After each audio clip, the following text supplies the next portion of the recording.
মৌলভীবাজারের শ্রীমঙ্গল। যতদূর চোখ যায় কেবল সবুজের হাতছানি। চা বাগানের সারি সারি টিলা, আঁকাবাঁকা পাহাড়ি পথ আর ঘন সবুজ অরণ্যের অপরূপ সৌন্দর্য। যেদিকে চোখ যায় কেবল উঁচু নিচু পাহাড়, আর সে পাহাড়ের বুক জুড়ে চা বাগানের সারি, পাহাড়ি ঝর্ণা, চারদিকে প্রকৃতির নজর করা সৌন্দর্য, হাজারো প্রজাতির গাছগাছালি। এই নয়নাভিরাম প্রাকৃতিক দৃশ্য আর সৌন্দর্য লীলাভূমিতে বেড়ানো যায় 12 মাস জুড়েই। এই সৌন্দর্য দেখতে খুব বেশি সময়ের প্রয়োজন নেই। হাতে মাত্র একদিন সময় নিয়ে বেরিয়ে পড়তে পারেন সবুজের সমারোহে।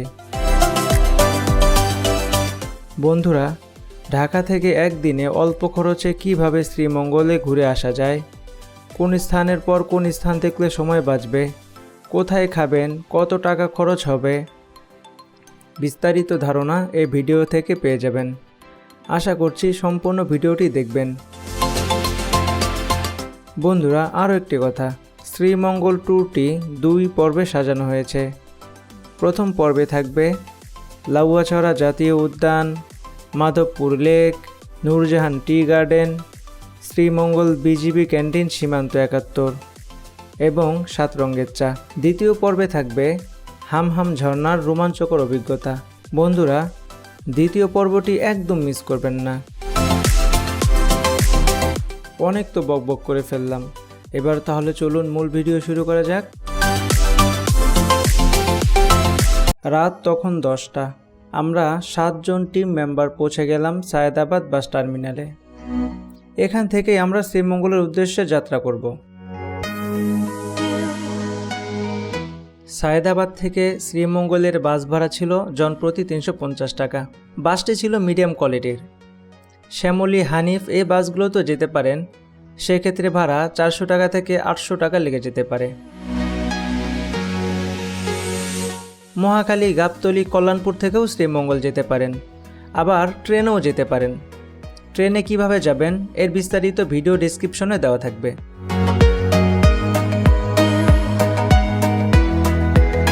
বন্ধুরা, একটা কথা মাথায় রাখতে হবে, যদি আপনারা বৃহস্পতিবার রাতে শ্রীমঙ্গলের উদ্দেশ্যে যাত্রা করেন, সেক্ষেত্রে অগ্রিম টিকিট কেটে রাখাটাই ভালো হবে। ভ্রমণের দিন এসে টিকিট কাটা খুব কঠিন হয়ে পড়বে। আর যদি টিকিট পেয়েও যান, সেক্ষেত্রে অতিরিক্ত ভাড়া গুনতে হবে। আমরা অগ্রিম টিকিট কেটে রেখেছিলাম।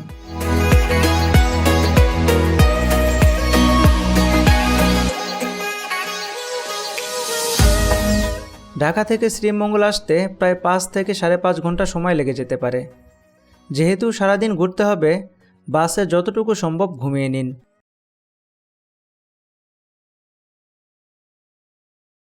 পাঁচ ঘন্টার জার্নি শেষ করে আমরা পৌঁছে গেলাম শ্রীমঙ্গলে। আমরা যখন শ্রীমঙ্গলে নামলাম তখন রাত ছিল। সকাল হওয়ার জন্য আমরা অপেক্ষা করছিলাম। শ্রীমঙ্গলে ঘোরাঘুরির জন্য সিএনজি বা জিপ ভাড়া করতে হবে। আমরা 1800 টাকা দিয়ে এই জিপটি ভাড়া করেছিলাম। স্থানীয়রা এটিকে চাঁদের গাড়িও বলে থাকে। চাঁদের গাড়ি ভাড়া নেওয়ার সময় অবশ্যই দরদাম করে নেবেন এবং কোন কোন স্থান ঘুরবেন সেগুলো ঠিক করে নেবেন। চাঁদের গাড়ি ভাড়া নেওয়া হয়ে গেলে এবার আপনারা সকালের নাস্তাটা সেরে নিতে পারেন। আমরা সকালের নাস্তার জন্য বেছে নিয়েছিলাম পাঞ্চি রেস্টুরেন্ট। আমরা এখন রেস্টুরেন্টে যাচ্ছি।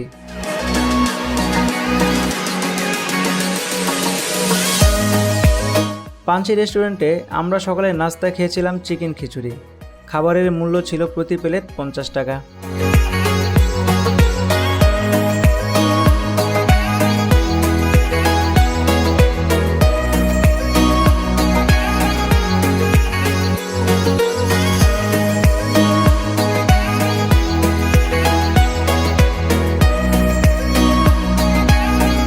খাবার শেষ করে এবার আমরা যাচ্ছি লাউয়াছড়া জাতীয় উদ্যানে।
নূরজাহান টি গার্ডেনের বিশেষত্ব হচ্ছে আঁকাবাঁকা পাহাড়ি পথ, উঁচু নিচু পাহাড়, আর সে পাহাড়ের বুক জুড়ে সবুজে ঘেরা চা বাগানের সারি সারি টিলা।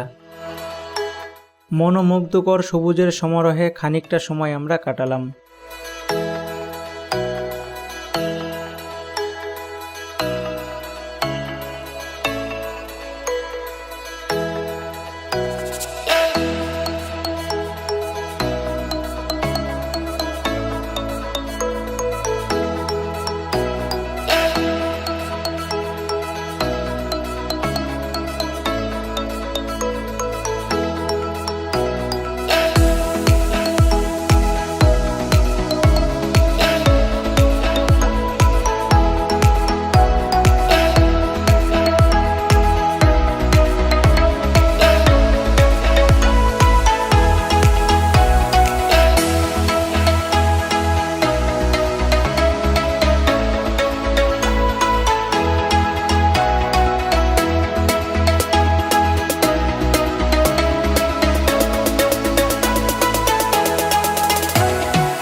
নূরজাহান টি গার্ডেন থেকে এবার আমরা যাব শ্রীমঙ্গল বিজিবি ক্যান্টিন সীমান্ত ৭১।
নূরজাহান টি গার্ডেন থেকে বিজিবি ক্যান্টিন সীমান্ত ৭১ আসতে আমাদের প্রায় সময় লেগেছিল ৩০ মিনিটের মতো।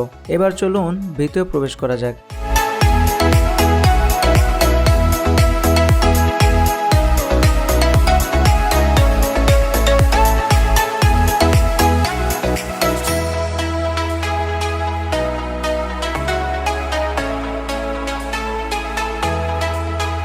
ভেতরের পরিবেশটা বেশ ভালো। এটি একটি পার্ক বলা চলে। এখানে একটি লেক আছে, আর এই লেকের পাশে বসে আমরা ৭ লেয়ারে চা খেয়েছিলাম। এখানে ৮ লেয়ার পর্যন্ত চা পাওয়া যায় এবং এই চায়ের মূল্য লেয়ারের উপর নির্ভর করে। যেমন ধরুন ৮ লেয়ারের চা ৮০ টাকা, ৭ লেয়ারের চা ৭০ টাকা, ৬ লেয়ারের চা ৬০ টাকা ইত্যাদি। তবে এখানে ১০ টাকা মূল্যের গরুর দুধের চাটাই বেশি ভালো লেগেছে। এখানে আমরা সন্ধ্যা পর্যন্ত সময় কাটিয়েছিলাম। সন্ধ্যা হওয়ার সাথে সাথে শ্রীমঙ্গল চলে আসি। শ্রীমঙ্গলে এসে প্রথমে আমরা দুপুরের লাঞ্চটা করে নিই, যদিও তখন দুপুর ছিল না। খাবার শেষ করে কিছু কেনাকাটা করে সেখান থেকে রাত ৮টার দিকে ঢাকার উদ্দেশ্যে রওনা করি। বন্ধুরা, এবার তাহলে সারাদিনের খরচগুলো এক নজরে দেখে নেওয়া যাক। বাস এবং ট্রেন উভয়ের খরচের তালিকা স্ক্রিনে দেওয়া হলো, প্রয়োজনে স্ক্রিনশট দিয়ে রাখতে পারেন।